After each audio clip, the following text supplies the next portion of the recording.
Welcome to Vetted, the channel dedicated to exploring the unexplained and sharing truly personal accounts of the unknown. Tonight, we delve into a deeply intimate and perplexing experience that defies easy categorization. It begins as a story of youthful rebellion and a shared secret, but quickly spirals into a profound encounter with missing time, mysterious paralysis, and unsettling apparitions. This is a journey through a night in the early 2000s that continues to haunt a witness, blurring the lines between dream and waking reality, and resonating eerily with classic abduction narratives. I'm sharing this here because, honestly, I think this is the only place where people might actually get it.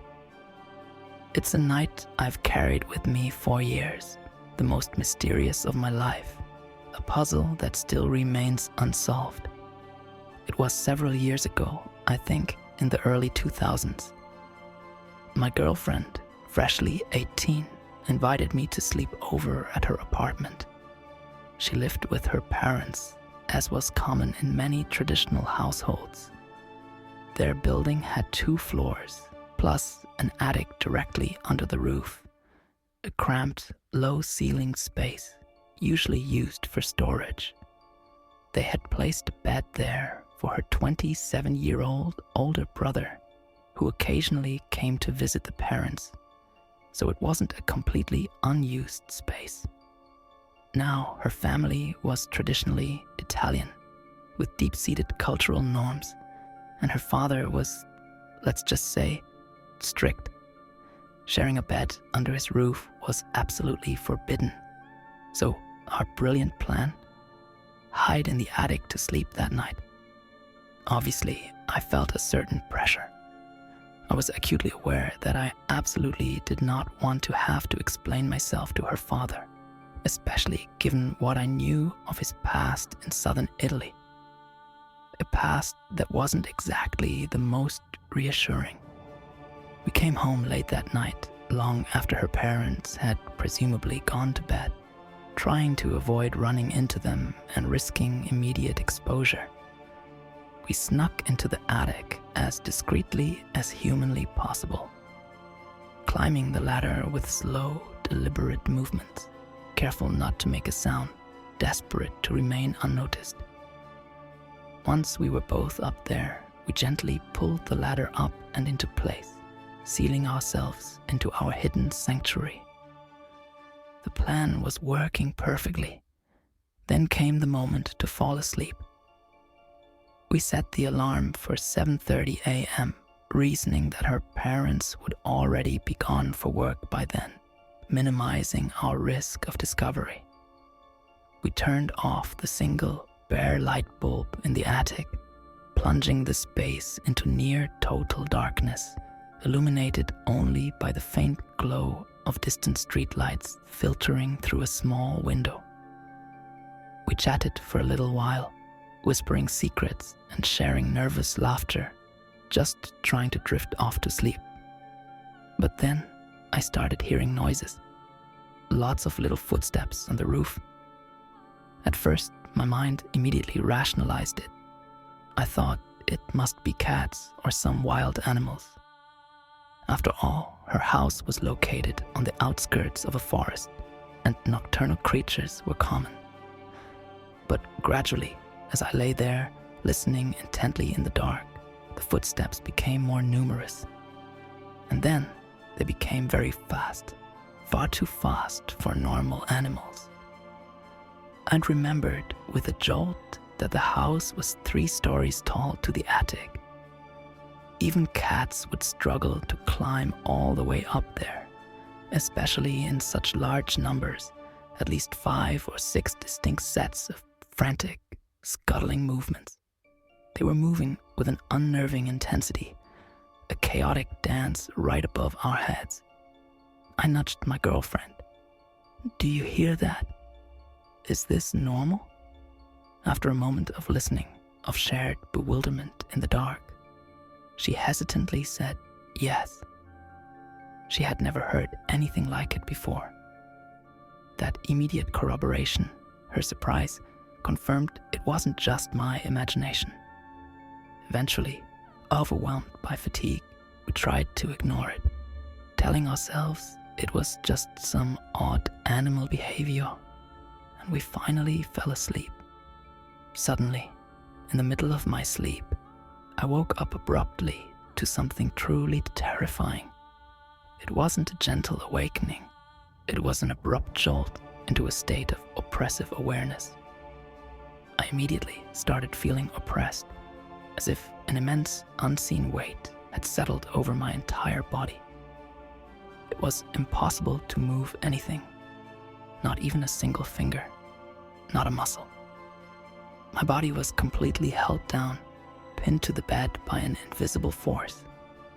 There was also an odd sensation of pain, a dull, persistent ache that I couldn't quite pinpoint, radiating throughout my limbs. I struggled to breathe, my chest feeling crushed, as if something heavy were sitting on it. The air felt thick, heavy, suffocating. It lasted for what seemed like long, agonizing minutes, though I had no real sense of temporal progression. I was terrified. In my peripheral vision, at my feet, I thought I could see white shadows, indistinct, ethereal forms, but undeniably there, appearing to be holding me tightly by the ankles. My panicked mind, still half asleep and disoriented, tried to make sense of it. At first, a horrifying thought flashed through my mind. Was it her father? Had he found us? But I couldn't tell whether I was truly dreaming or fully awake. The sensations were too vivid for a dream, too terrifying for reality. It felt like it lasted an eternity, but I was utterly lost in time, trapped between states, unable to move or comprehend. Powerless, I finally managed to force myself back into sleep, convincing myself it was just a nightmare, a product of my stress and my imagination. Now, you might say, and this is what I thought for a very long time too, that it was simply sleep paralysis, probably caused by the stress of the situation, the anxiety of sneaking around her father. And yes, many elements fit that description. The paralysis, the oppression, the hallucinations. But there was one crucial detail, one baffling anomaly that shattered that easy explanation. It remains the most mysterious night of my entire life. My girlfriend and I heard the alarm go off. That familiar, insistent buzzing sound filled the attic. My arm instinctively reached out and I turned it off. The digital display on the alarm clock clearly showed 7:30 a.m. perfect. Our plan was in motion. And since that was our agreed upon time to wake up and get dressed before her parents would be gone, we both, without even speaking, got up mechanically, like robots following a pre-programmed command, and started getting dressed. We pulled on our clothes silently, efficiently on autopilot. But once we were fully dressed, my mind, perhaps still slightly disoriented, glanced at the alarm clock again. And it was only 2:30 a.m. I looked at my girlfriend, my eyes wide with disbelief, and whispered, "Do you understand what's happening?" She was as utterly surprised as I was. We had both clearly heard the alarm ring. We had both gotten up simultaneously, at the exact same moment.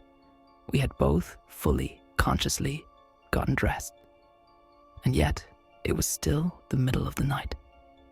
We had lost 5 hours, completely vanished. So, completely bewildered, we undressed and climbed back into bed for another 5 hours of sleep. This time, when the alarm rang again at what was truly 7:30 a.m., we finally got up for real. And that's when my mind truly started to process what had happened. I asked her if she remembered what had happened that night, the sounds on the roof, the strange awakening, the alarm clock anomaly. She said yes, she remembered it all, and then, to my surprise, started laughing, thinking it was just a bizarre shared dream. I laughed too, just to seem normal, to fit in with her casual dismissal. But then, suppressing my own growing unease, I gently tried to tell her about my night, the paralysis, the white shadows. She found it strange, but still thought it was just a bad dream. The story of that night, though vivid, eventually faded into the background. I never truly linked the events, the frantic footsteps, the paralysis, the white shadows, the profound missing time, until years later. I was no longer with that girlfriend, so I never talked to her about it again. But then I happened to watch a show, a documentary about alien abductions.